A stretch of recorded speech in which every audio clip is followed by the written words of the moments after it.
Bonjour à tous et bienvenue dans notre émission. Aujourd'hui, nous allons parler d'une maladie qui a marqué l'histoire de la médecine et de la société, la syphilis.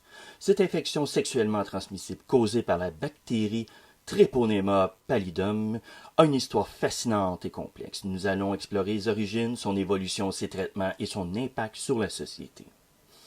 La syphilis est apparue en Europe à la fin du 15e siècle, probablement introduite par des explorateurs venant du Nouveau Monde. Les premières épidémies ont été dévastatrices, avec des symptômes sévères et une mortalité élevée. À cette époque, la maladie était souvent appelée le mal français ou le mal napolitain. Chaque pays blâmant ses voisins pour l'épidémie.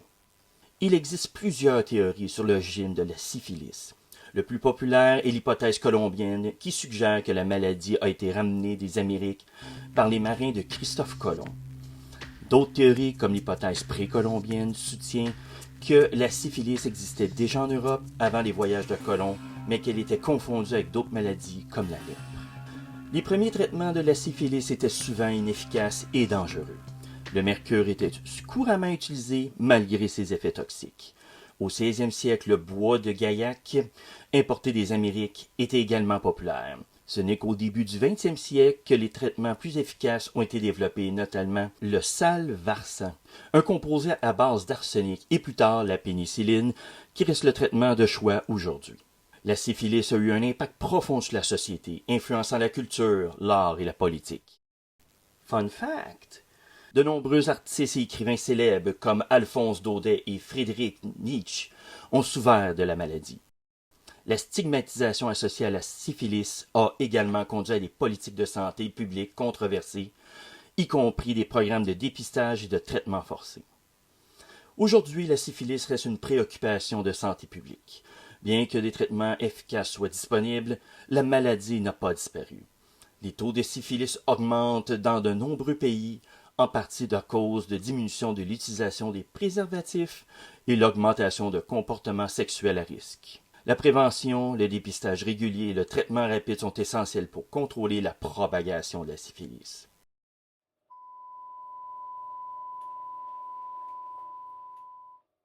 La syphilis se transmet principalement par contact sexuel direct avec une lésion infectée. Voici les modes principaux de transmission. La syphilis se transmet lors de rapports sexuels vaginaux, anaux ou oraux avec une personne infectée. Le contact direct avec les ulcères présents sur les organes génitaux, la bouche, la gorge ou l'anus est le principal mode de transmission. Une mère infectée peut transmettre la syphilis à son bébé pendant la grossesse ou l'accouchement, ce qui peut entraîner une syphilis congénitale. Ou, moins fréquemment, la syphilis peut se transmettre par contact direct avec une lésion active sur les lèvres, la langue, la bouche, les seins et les organes génitaux. Elle ne se transmet pas par des contacts occasionnels par des objets touchés par des personnes infectées.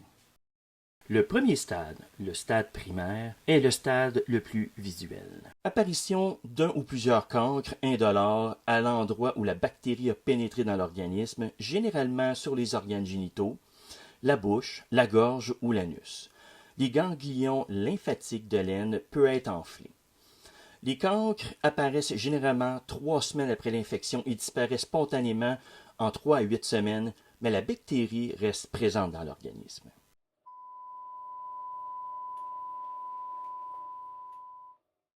Le deuxième stade, le stade secondaire.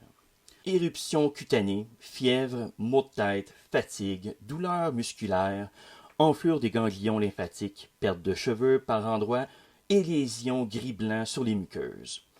Ce stade peut survenir jusqu'à 6 mois après l'infection initiale et les symptômes peuvent disparaître sans traitement, mais la maladie progresse. Le troisième stade, le stade latent.